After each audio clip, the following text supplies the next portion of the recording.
Hello， 大家好，我是台元女篮的吴英杰 Hosey。其实本来没有想过，但那时候就是知道说，哦，原来可以透过运动当一个升学很好的跳板。那时候一开始就是国中毕业要上来台北打球，那时候目标就是希望自己可以有一个好的大学读，这样，所以从来没有想过自己会当上国手跟职业球员。传统的家庭教育可能都还是希望以课业为重。那我觉得大家对于可能运动员来说，有一种刻板印象，可能会觉得说，哦，运动员就是爱运动，不爱念书，头脑简单，四肢发达，所以可能就会怕说，哦，因为运动然后去影响到课业这样。因为我也就是顺利的有考上好的大学，其实后面就是家里人放心的，就是觉得说，哦，其实这两者是可以兼顾的。我自己也爱看球，所以站在粉丝的角度来说，就是我们当然希望比赛的可看性是很高的，是很精彩、很刺激的。那可能在女生的身体素质方面，没办法，可能像男生你说会灌篮，或者是做一些比较表演性质的一些动作啦，对。可是，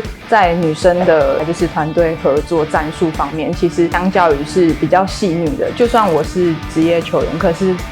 对于篮球的热爱，这个初衷都还是很重要。因为当你遇到就是挫折跟困难的时候，这个是可以支持你一直克服这些状况。我会觉得你有热忱，其实你就可以